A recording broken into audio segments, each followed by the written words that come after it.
오늘은 천년의 치료제인 물에 대해서 여러분과 함께 좀 나누고자 합니다. 자연은 아주 놀라운 회복력을 가지고 있습니다.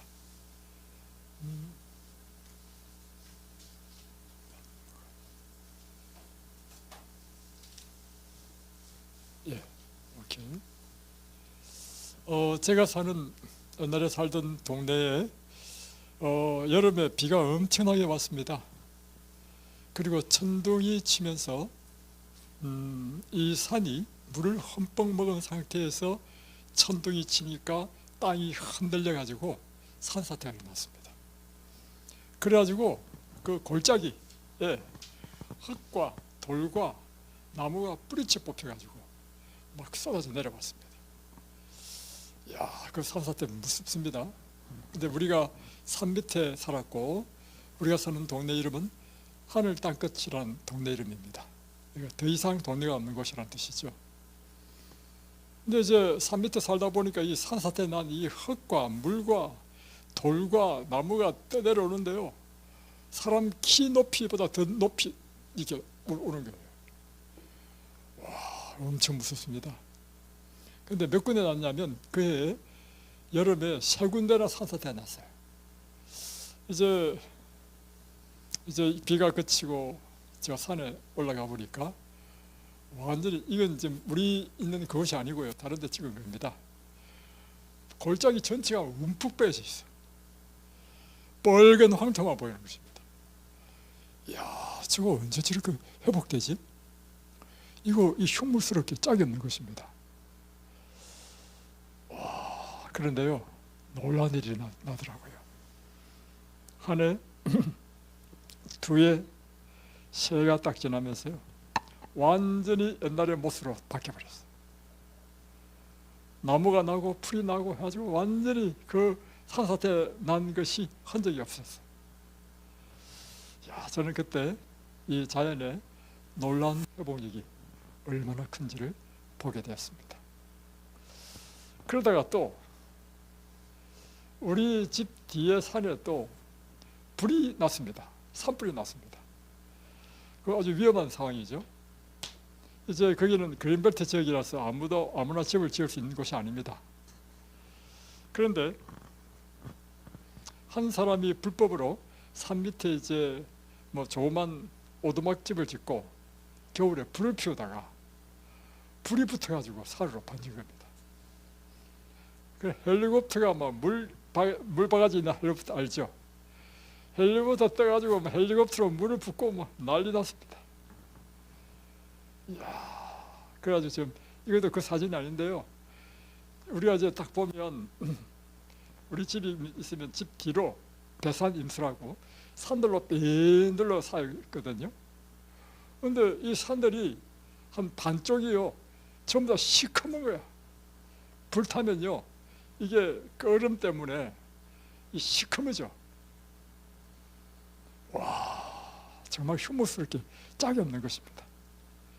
봄이 되면 그 연두색 싹이 트고, 여름 되면 울창하고, 가을 되면 단풍 들고, 겨울 되면 눈이 내려서 멋있던 그 산이 이제는 보기만 봐도 흉측스러워. 야, 저거 어떻게 하나. 볼 때마다 스트레스야. 옛날에는 기쁨을 줬는데. 이야, 놀라운 일이 일어났습니다. 한 해, 두 해, 세 해 지나면서요, 회복되는데요, 완전히 회복됐어요. 그래서 제가 이제 거기는 이제 광릉 수목원 뒤쪽이기 때문에 아무나 올라갈 수 없습니다. 그래서 산지기가 지키고 있어요. 근데 저는 산 밑에 살기 때문에 산지기가 몇 시에 출근하는지 안단 말이에요. 이제 새벽 일찍 가면 그때는 없어. 새벽에 가가지고 널지가 등산하는 코스가 있는데 이 불탄 데를 딱 가보니까요, 들어갈 수가 없어. 나무가 너무 우거져가지고. 와, 어떻게 이렇게 회복됐죠? 간단합니다.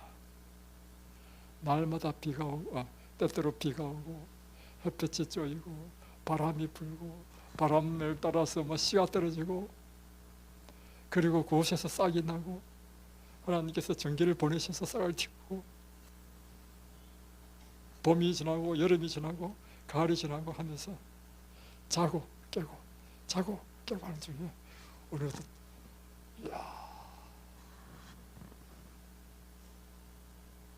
이게 치유의 원리입니다. 암 환자가 독성 항암제를 맞게 될 경우에 머리가 완전히 다 빠져버리죠. 그런데요, 놀랍게 회복됩니다. 90일, 6개월, 1년 되니까요. 완전히 회복돼요. 여러분이 지금 심각한 타격을 입었죠? 여러분도 어떻게 되는지 아십니까? 90일, 6개월, 1년 만에요. 완전히 회복됩니다. 어떻게 회복되는가? 여러분이요, 인위적인 방법을 사용하지 않으면 않을수록 이 자연의 회복력은요, 여러분을 완전히 회복시킵니다. 근데 여러분이 인위적인 방법을 사용하면 사용할수록 이 천년의 회복력이 자꾸 저항을 받아. 천년의 회복력이라는 게 뭐예요? 하나님이 회복시켜 주시는 것이죠. 그래서 치료의 방법을 실천하는 많은 길이 있다. 그러나 하늘이 인정하는 길은 단 하나의 길밖에 없다. 그게 무엇인가? 하나님의 치료법은 그 강력한 성분으로 신체 조직에 부담을 주거나 쉬악하게 하지 않을 단순한 자연의 치유제이다. 그러니까 치료법은 두 가지가 있는데요, 사람이 하는 치료법은 종류가 아주 많습니다. 하나님이 하시는 치료법은 딱 한 가지밖에 없다는 것입니다. 그런데 사람이 하는 치료법은 물론 그것이 다 소용이 없다는 건 아닙니다. 막 째고 도려내고 막 항암 주사하고 방사선 째고 엄청난 신체 무리를 주죠. 그러나 하나님의 치료법은요, 신체 전혀 부담도 주지 않고 시약하기도 하지 않고 그러면서 아주 자연적으로 치료하는 방법이라고 하는 것입니다. 이것이 천년치료의 원리입니다. 그래서 천년치료 원리를 하면요, 원리대로 치료를 받으면 일어나는 일이 있는데, 첫 번째, 막 살고 죽는 건 두 번째 일이고, 첫 번째, 삶의 질이 높아집니다. 천년치료 해보니까 일어나는 일이 뭐냐면, 독한 항암제를 안 맞으니까 입맛이 없다거나 이런 게 없고, 오히려 밥을 못 먹는 사람도 점점점 밥을 잘 먹게 되고, 또 고통스러워하는 사람들도 점점 통증이 없어지고, 첫 번째 삶의 질이 높아져요. 그리고 여러분, 병원에 입원하면요, 노상 바라보이는 그 천장 하얀 벽밖에 보이지 않습니다. 이곳에 있으니까 노상 산천을 보고 걷고 산책하고. 여러분, 병원에 입원하면 어디서 산책합니까? 병실에서 왔다 갔다 할 거 아니에요. 비교가 안 됩니다. 삶의 질이 다릅니다. 그리고 병원에 가서면 이렇게 여러분에게 매일마다 이렇게 우리의 심령에 와닿는 하나님의 말씀을 듣고 마음의 감동을 받고, 또 식사할 때도, 저는 식사할 때 요즘 너무 행복해. 이거 정말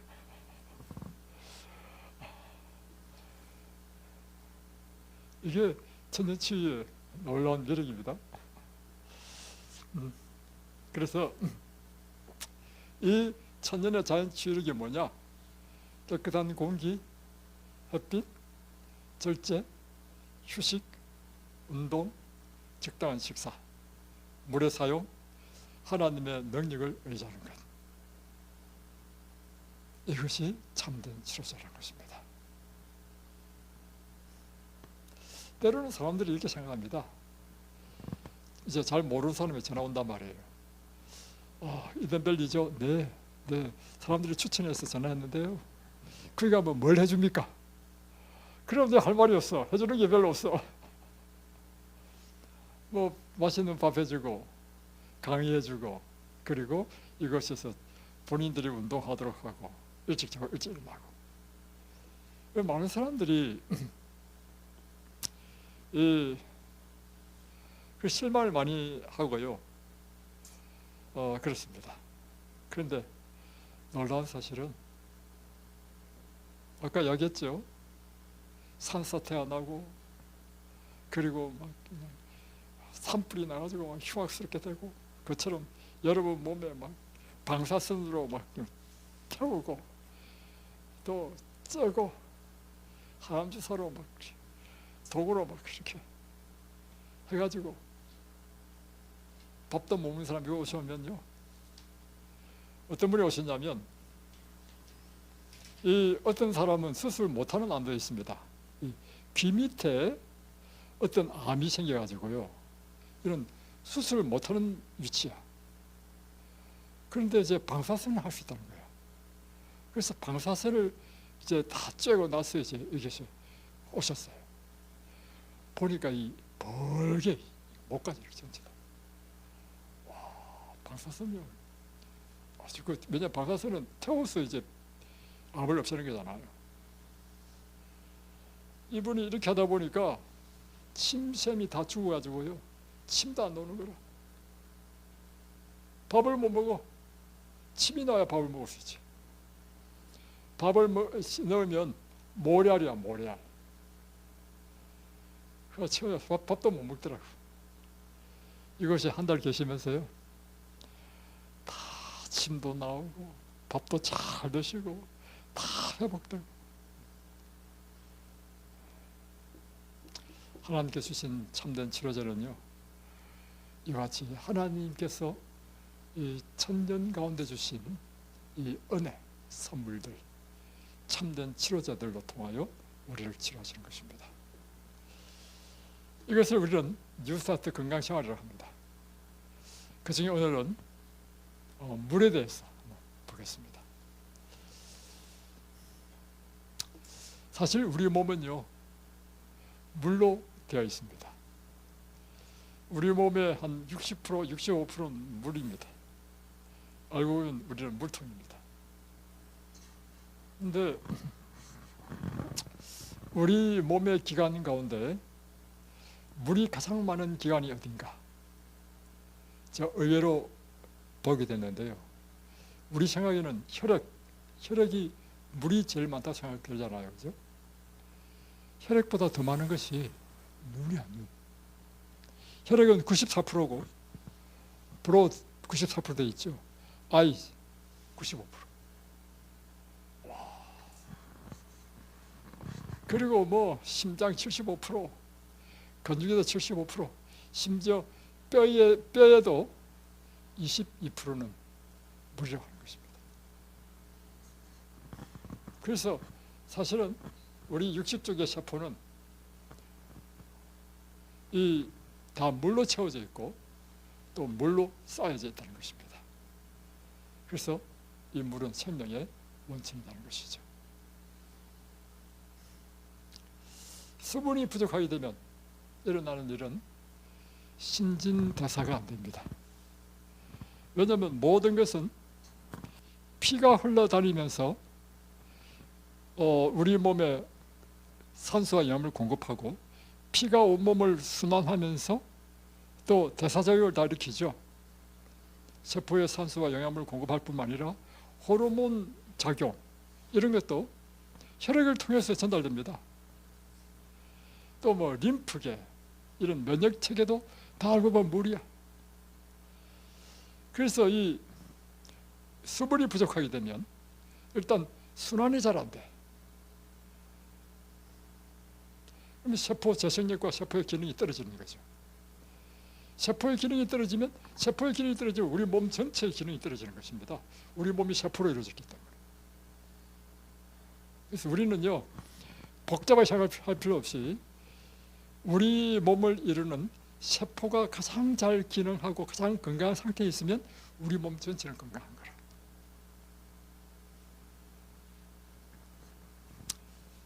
또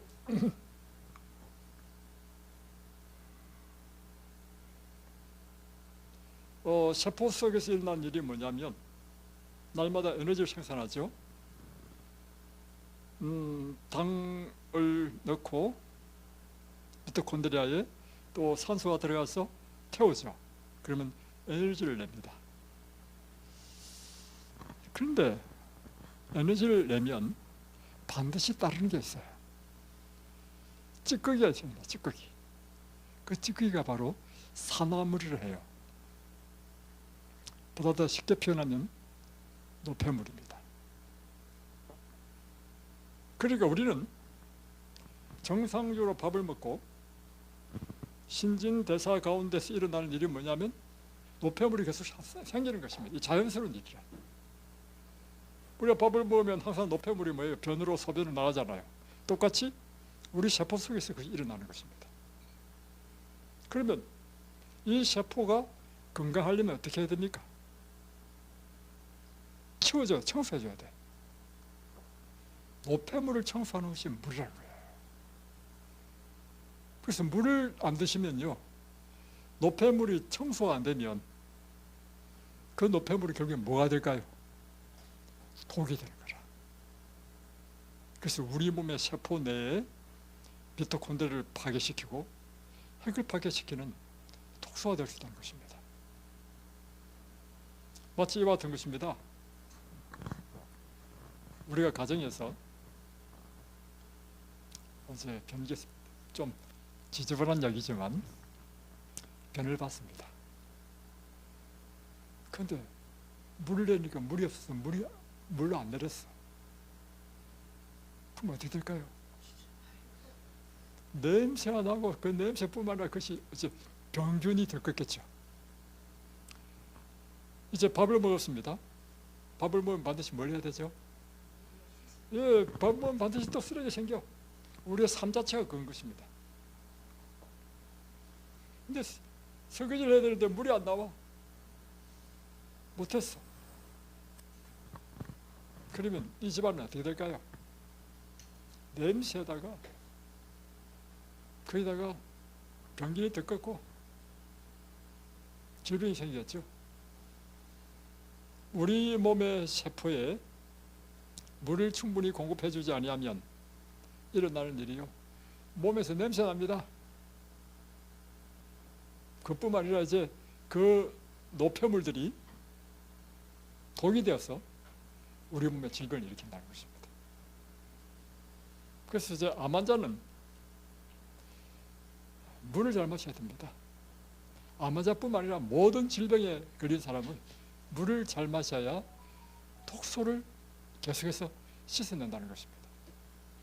그런데 또 사실 암 환자는요, 물도 그렇게 잘 못 마시는 암 환자가 있더라고. 췌장암 같은 경우에는요, 우리는 물은 소화시키지 않는다 생각하잖아요. 그렇지 않더라고. 위에 들어가면 그 신호가 췌장한테 딱 와가지고 췌장이요, 그때부터 소화를 내야 돼요. 그러니까 췌장이 망가졌잖아요. 그러면 막 구역질이 나고 너무 힘들고 통제가 생긴다. 통증까지. 그러니까 이게 참 어려운 거라. 그런 교회는 우리가 이야기하는 이제 하루에 2리터씩 못 마시죠. 그때는 또 그게 맞게 이제 조절해야 됩니다. 그러나 중요한 원칙은 무엇인가 하면 우리의 몸에 노폐물을 제거해야만이 된다 그죠. 그래서 염증을 일으키는 체내 노폐물이나 중금속 등의 이물질은 물을 통해서 우리 몸에서 소변, 대변, 땀, 호흡 등을 통해 밖으로 배출된다는 것입니다. 근데 물이 부족하면 이게 독이 되어서 쌓이게 된다. 물이 이제 우리 신체에 들어서는 생리적인 작용을 한번 보면,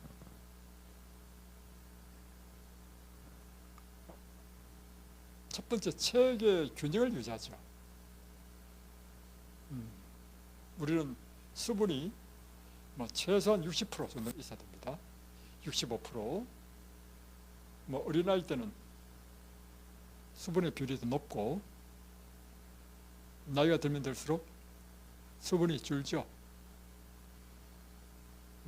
두 번째, 물은 우리 체온을 조절하고 혈압을 유지합니다.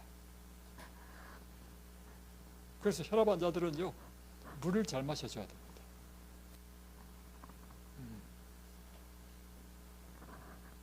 다음에 노폐물을 제거하고, 이제 물은 피를 통해서 산소를 운반하고 영양분을 또 운반하죠. 그리고 소화의 분비와 대사작용을 돕습니다. 또 한 가지는 이 물이 면역물질을 운반하고 분비하는 것도 역시 물이 필요한 것입니다. 그래서 면역력 강화에 물은 절대적이라고 하는 것입니다. 그래서 특별히 물을 많이 마셔주면 면역이 증가합니다. 다음에 이제 노화 방지, 피부 탄력 유지, 다 물과 관계가 있습니다. 다음에 변비, 물을 안 마시면 변비 생깁니다. 그리고 뼈와 뼈 사이의 윤활작용도 물이 한다는 것입니다.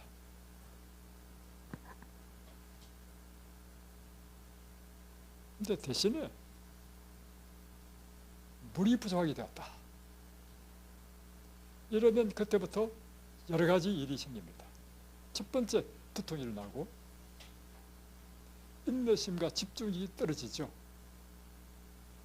피부는 건조해지고 탄력이 떨어지고 피부가 노화됩니다. 근육은 경련을 일어나고 면역력은 저하되고 감염성 관절염, 다음에 감염성 질환에 잘 걸리게 됩니다. 물을 많이 마셔주면 감기 예방에도 좋습니다. 방광염, 방광암, 신장결석, 요로결석 이와 같은 결석이 잘 생깁니다. 여러분 결석 한번 걸려봤나요? 요로결석이 걸렸는데요.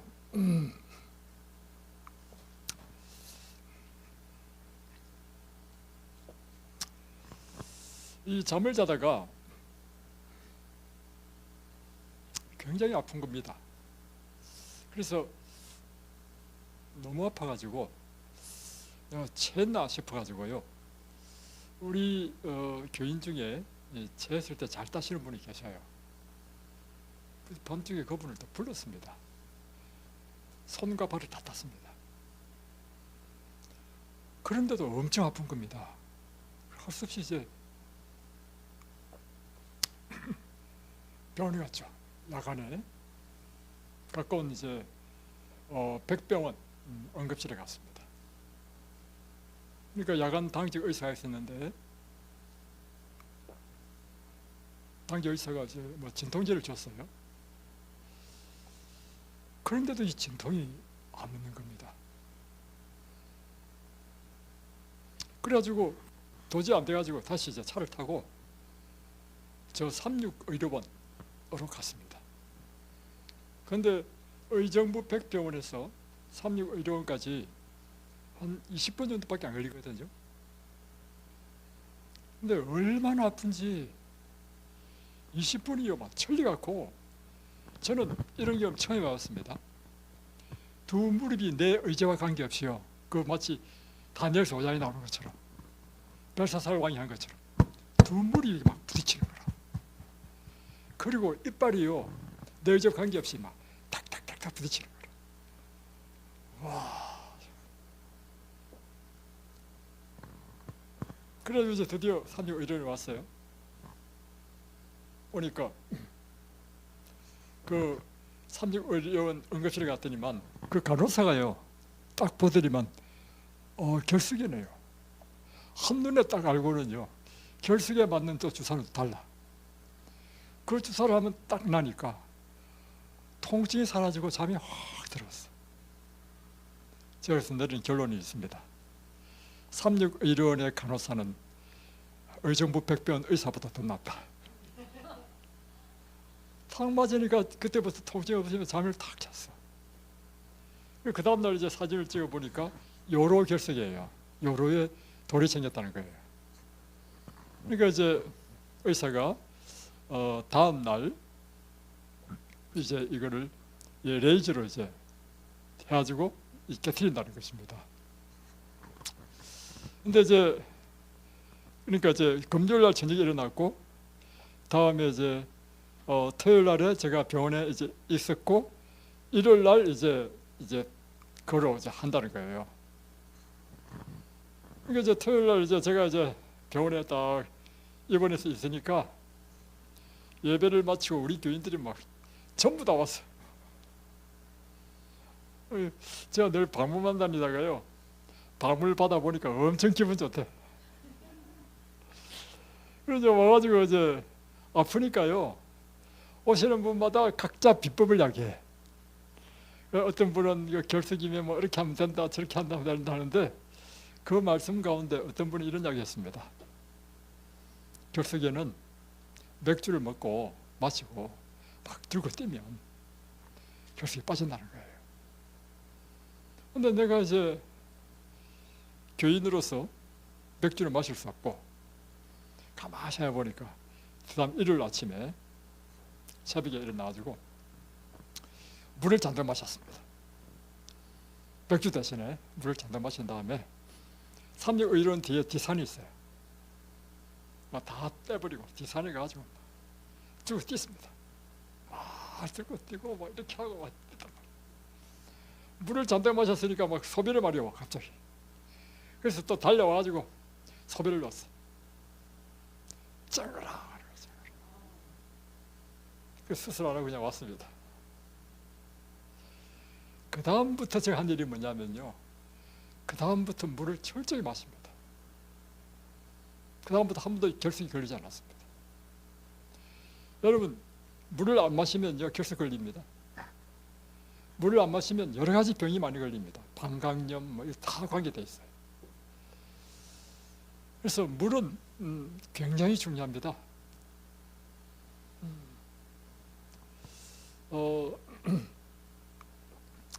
또 대장암, 유방암도 물과 관계되어 있고, 이렇게 심장 질환도 그렇다는 것입니다. 보면 어드벤티스트 헬스 스터디에서 연구했는데, 물을 많이 마시는 것과 심장병과의 상관관계를 연구했습니다. 8,280명의 남성과 12,000명의 여성을 대상으로 실험했는데, 하루에 2컵 이하 마시는 사람, 2컵에서 5컵, 5컵 이상, 이렇게 세 그룹으로 연구를 했습니다. 그 결과 가장 많이 마시는 그룹이 심장질환이 생길 위험이 가장 낮았다. 이거는 심장질환뿐만 아니라요, 모든 질병에 다 해당됩니다. 그래서 여러분, 물은요 또 이렇습니다. 갈증이 날 때 물을 마시면 충분하지 않습니다. 왜냐하면 우리가 갈증을 느끼는 것하고 세포에서 필요한 물은 다를 수 있습니다. 갈증은 여러분 우리 체액 또는 이제 혈액에 수분이 부족할 때 갈증을 느낀단 말이에요. 그런데 세포는요 그보다 더 많은 물을 필요로 합니다. 그래서 갈증을 느낄 때마다 물을 마시면 여러분 하루에 몇 잔 못 마시죠. 그래서 물은요 여러분이 목표를 정하고 규칙적으로 물을 마셔줘야만이 되는 것입니다. 그리고 이제 물을 마실 때 이 물이 우리 세포 속으로 들어가는 것은 그냥 들어가는 것이 아니고요, 칼륨이 물을 끌고 세포 안으로 들어간다는 거예요. 그래서 칼륨이 우리 식사할 때 먹는 것이 뭐냐면 대부분의 과일과 채소에 칼륨이 많아. 예. 그럼 우리가 얼마만큼 물을 마셔야 되는가? 하루에 얼마만큼 물이 배출되는가 생각해 보면 하루에 얼마만큼 물을 마셔야 되는지를 알 수 있죠.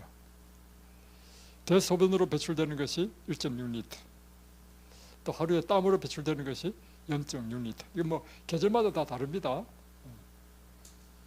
호흡을 통해서 배출되는 것이 0.4리터. 그래서 합계 보니까 하루에 배출되는 수분의 양이 2.6리터가 배출되더라 이거죠. 그럼 우리가 어떻게 섭취하느냐? 음식물을 통해서는 보통 0.5리터 정도의 수분을 섭취한다는 것입니다. 그러면 우리가 바깥에서 먹어줘야 되는 물은 얼마큼 먹어줘야 되는 거죠? 그래서 약 2리터라는 것이 나오는 것입니다. 이것은 이 세계보건기구 WHO에서도 권장하는 하루의 물 섭취량이 1.5에서 2리터를 마시라고 하는 것입니다. 다 이런 계산에 근거해서 나온 것이죠. 그러나 이제 물의 양은 사람에 따라 다 다릅니다. 사람마다 키도 다르고 체격도 다르고, 다음에 계절마다 또 다를 수 있고, 또 그 사람이 하는 노동이 육체적인 것을 사용하느냐에 따라 또 다를 수 있죠. 그러나 대부분의 사람들은 갈증을 느낄 때 마시기 때문에 하루에 몇 잔만 마십니다. 그러니까 이제 여러 가지 질병이 생겨나는 거죠. 또 하나는 물 대신에 또 사람이 뭘 마시느냐 하면 대신에 탄산음료, 커피, 차를 마신단 말이에요. 그런데 이 탄산음료, 커피, 차, 술 이것은요 분명히 수분은 수분인데 이것은 우리 몸에 오히려 수분을 빼앗아서 배출하는 일을 한단 말이에요. 그래서 이것은 몸 밖으로 수분을 더 많이 배출시켜서 몸에 탈수를 일으킨다는 것입니다. 그래서 여러분이 이런 것을 물론 마시지 말아야 되겠지만 이런 것을 먹는 데서 마신다 해서 물을 안 마셔도 된다. 그것은 오히려 아니다 하는 것이죠. 또는 그러면 언제 물을 마실 것인가 하는 것이죠. 아침에 일어나자마자 물을 마시는 것이 제일 좋습니다. 왜냐하면 밤 동안에 일어난 일이 뭐냐면 우리 몸의 대청소가 여러분이 잠자는 동안 일어납니다. 치료가 일어나는 때죠. 그래서 환자는요 밤에 잠을 잘 자야 됩니다. 치료는 밤에 일어나기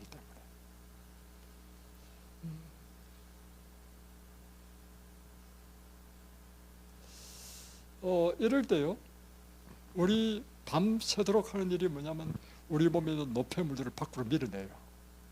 그래가지고 피부로 밀어내고 다음에 변으로 소변으로 막 밀어냅니다. 그러니까 아침에 일어나면 소변을 누게 되고 또 대변을 누게 되죠. 자연스럽게 우리 몸에 있는 모든 노폐물들을 다 배출하는 것입니다.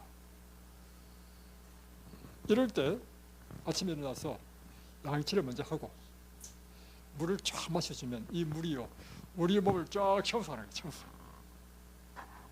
그래서 아침에는 보통 저 같은 경우는 3컵을 마십니다. 왜냐하면 저녁에는 보니까 2컵을 못 마시겠더라고. 그래서 아침에 3컵을 마시려 하다 보니까 여러분 아침에 일찍 일어나야만이 한 3컵을 마실 수 있어요. 늦게 일어나면 눈 비비고 식당에 와야 되잖아. 그러니까 일찍 일어나셔서 다음에 이제 식사를 하고 난 다음에는요 소화가 된 다음에 물을 마셔야 됩니다. 이제 소화 시간이 한 2시간에서 2시간 반 정도 잡잖아요.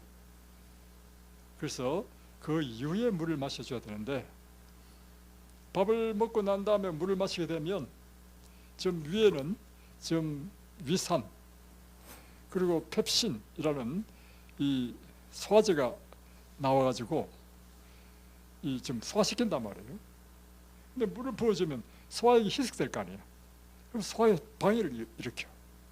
그래서 소화가 될 때까지는 가능하면 물을 마시지 마시고 소화가 다 된 다음에 물을 마시는 게 좋다. 다음에 식사 전에는 한 30분 전 정도 전에 물을 마시는 게 좋습니다. 왜냐하면 식사하기 바로 전에 물을 마시고 밥을 먹으면 이제 우리 위는요, 식사 때가 되면요 위액이 쫙 나옵니다. 나와가지고 이제 음식을 받을 준비를 한단 말이에요.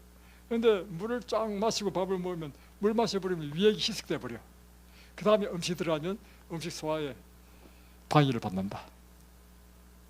그렇게 되죠. 다음에 적당한 온도의 물을 마셔야 됩니다.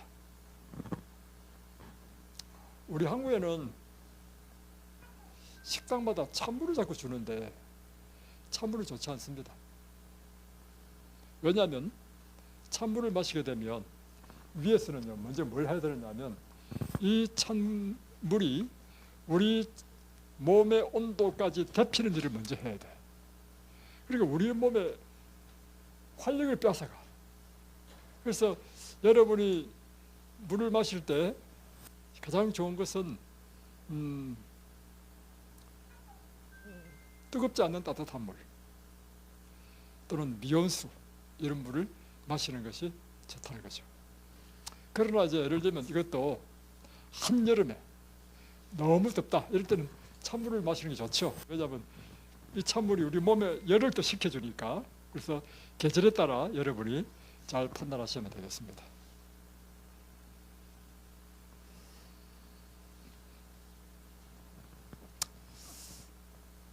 사람들에게 물 강의할 때마다 가장 논란이 되고 있는 것이 이것입니다. 어떤 물을 마셔야 하는가 그렇죠. 왜냐하면 뭐 이런 물이 좋다 저런 물이 좋다 해가지고 뭐 물장사들이 얼마나 많은지. 물에는 여러 가지 종류의 물이 있습니다. 연수, 경수, 알칼리, 이온수, 수소수, 파동수, 해양 심층수, 육각수, 정유수 등등 많습니다. 요즘은 또 해양 심층수가 또 인기더라고. 왜냐하면 미네랄이 많다 가지고. 또 어떤 그 TV까지 나온 게 뭐냐면 TV에 뭐가 나오냐면요 물에는 적당한 미네랄이 있는 것이 더 좋다는 그런 텔레비 방송에도 나왔어. 그거 잘못됐습니다. 그러니까 쉽게 말하면 공영 방송에 나온다 하더라도 그 내용이 잘못된 것도 있어요. 자, 여러분이 가장 좋은 물은 어떤 물일까? 라는 걸 생각할 때요 뭘 생각하면 답을 얻을 수 있냐면 물이 우리 몸에 들어와서 어떤 기능을 하는 것인가, 물의 기능을 생각해 보면 답이 딱 나와. 물은 우리 몸에 들어와서 하는 기능이 뭐예요? 씻어주고 노폐물 제거해주고 다음에 체액을 유지해주고 수분을 보충해주고. 자, 그러면 질문해 볼게요. 우리 물을 먹어서 영양분을 섭취합니까? 물에서? 그런데 사람들이 자꾸 어떻게 하냐면 이 미네랄이 전혀 없는 정수된 물은 미네랄이 없기 때문에 안 좋다는 거예요. 이게 참 이해가 안 되는 거예요, 여러분.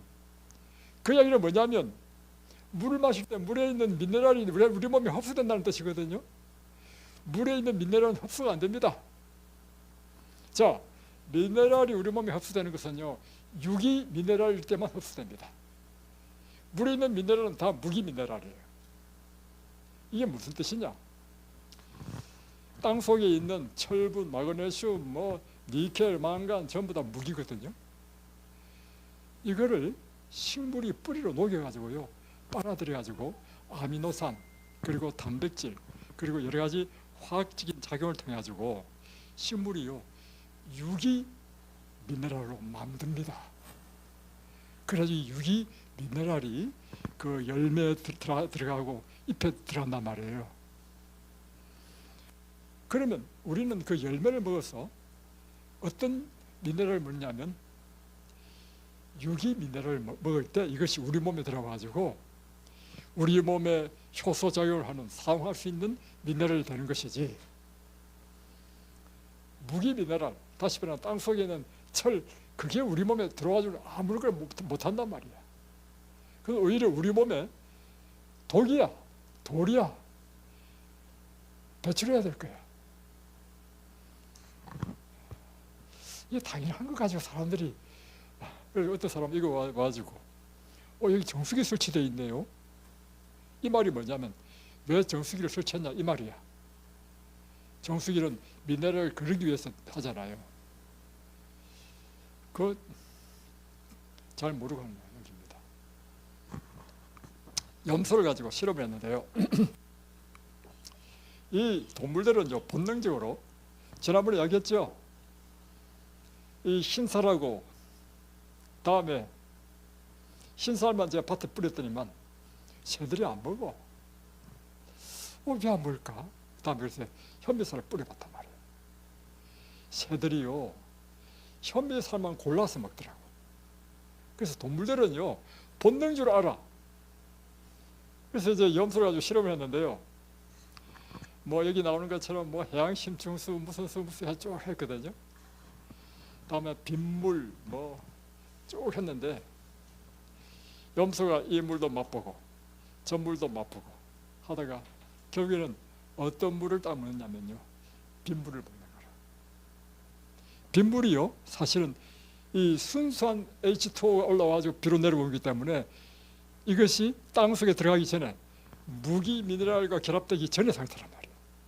그래서 빗물이 연수야 연수. 이 빗물 같은 것이 그런데 빗물이 요즘 문제가 생겼어. 왜냐하면 공기가 많기 때문에 내려오면서 공기를 먹고 오잖아요.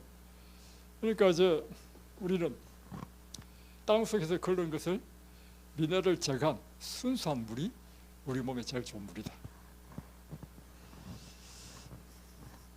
그래서 여러분 이곳의 물은요 44가지의 검사 결과 합격맞은 물입니다. 거기다 정수기를 설치한 이유는 뭐냐면 도움을 찬물을 드실 수 있도록. 네. 그래서 물의 역할을 보면 이제 이런 뭐 심층수가 좋다, 어떤 사람은 수소수를 만들어 먹는 사람이 있고요. 다 비슷하게 이렇게 뭐 기계를 사고 그럴 필요 없습니다, 여러분. 그래서 우리는 곳곳마다 다 정수기를 다 설치해가지고 이 깨끗한 물을 드실 수 있도록 준비했습니다. 다음에 이제 물은 먹는 것뿐만 아니라 바깥으로 외용도 굉장히 중요합니다. 특별히 이제 목욕을 통해 가지고 우리 혈액순환을 돕죠. 찬물 혹은 서늘한 물로 목욕하는 것은 이런 장점이 있고, 또 따뜻한 물 미온수로 목욕하는 경우는 이런 장점이 있고, 이제 물마다 장점이 있는데요. 환자들은 찬물로 하지 마십시오. 환자들은 따뜻한 물로 이 몸을 편안하게 해주는 것이 좋습니다. 그래서 이 날마다 샤워해서 우리 몸의 노폐물을, 몸에서 밖으로 밀어낸 노폐물을 씻어내는 거죠.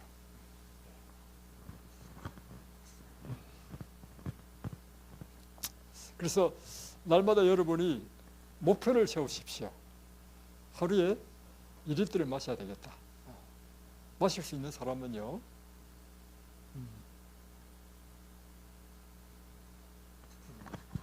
오늘은 10편, 90편을 좀 보고 마치고자 합니다. 10편, 90편은 누가 쓴 시인가요? 모세가 썼습니다.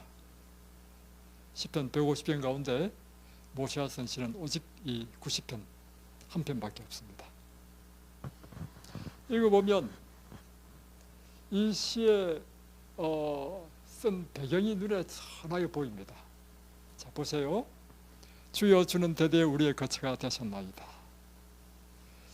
산이 생기기 전 땅과 세계도 주께서 조성하기 전 영원부터 영원까지 주는 하나님이십니다. 저는 이 시를 읽을 때 무엇이 눈에 선하게 보이냐면, 제가 성지순례 갔거든요. 성지순례 가보니까 장점이 있어. 뭐냐면 성경을 볼 때 그 배경이 눈에 싹 보이면서 이해가 더 깊어지더라고.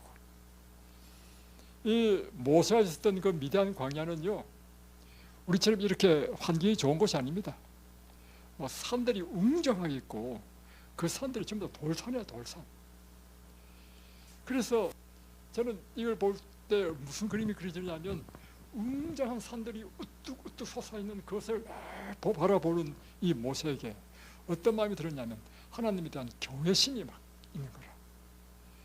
와, 영원부터 영원까지 계시는 그 하나님, 산이 생기기 전 땅과 세계도 주께서 만드시기 전 그 영원하신 하나님. 그런데 이 영원한 하나님의 이 천년계에 비해서 인생의 그 초라함을 딱 비교한 것입니다. 주께서 사람을 티끌로 돌아가게 하시고 말씀하시기를 너희 인생들은 돌아가라 하셨나이다. 인생은 하나님의 영원한 세계에 비하면 티끌 같은 존재구나. 주의 목전에는 천년을 산다 할지라도 이 천년이 지나간 어제 같으며 밤의 한순간 같을 뿐입니다. 그러니까 하나님의 그 영원하신 위대하심에 비교해서 인생은 초라하고 아주 단말마적인 인생을 그는 보았다는 것입니다. 주께서 그들을 홍수처럼 쓸어가신나이다. 그들은 잠깐 자는 것 같으며 아침에 돋는 풀 같으니 풀은 아침에 꽃이 피어 자라다가 저녁에는 시들어 마르나이다. 우리 인생이 바로 이런 연약한 존재에 불과하다는 것입니다. 그러니까 모세가 40년 동안 그 미단 광야의 그 웅장한 제벨무사, 엄청난 그 천년계를 바라보면서 그가 아주 압도된 것이 뭐냐면 하나님의 그 위대하심, 영원하심, 그에 비해서 인생에 아주 보잘것없음을 깊이 느낀 것을 우리는 볼 수 있습니다. 아침에 주의 인자심이 우리를 만족하게 하사 우리를 일생 동안 즐겁고 기쁘게 하소서. 이게 지금 드디어 이 시편의 마지막 결론이고 모세가 하고자 하는 말입니다. 하나님, 우리 인생은 들에 풀과 같지 않습니까? 우리가 70여 80이라 하더라도 우리 인생은 날아가는 것 같고 그 시간도 다 슬픔과 수고밖에 없는 것이 아닙니까? 그러니 주님이시여, 오늘 주의 인자심으로 우리를 기쁘게 해달라는 것입니다. 우리 인생을 즐겁고 기쁘게 해달라는 것입니다. 그가 인생은 70여 80을 했잖아요. 이때 80세 때 시를 썼습니다. 그는 이제 자기 인생이 끝인 줄 알았습니다.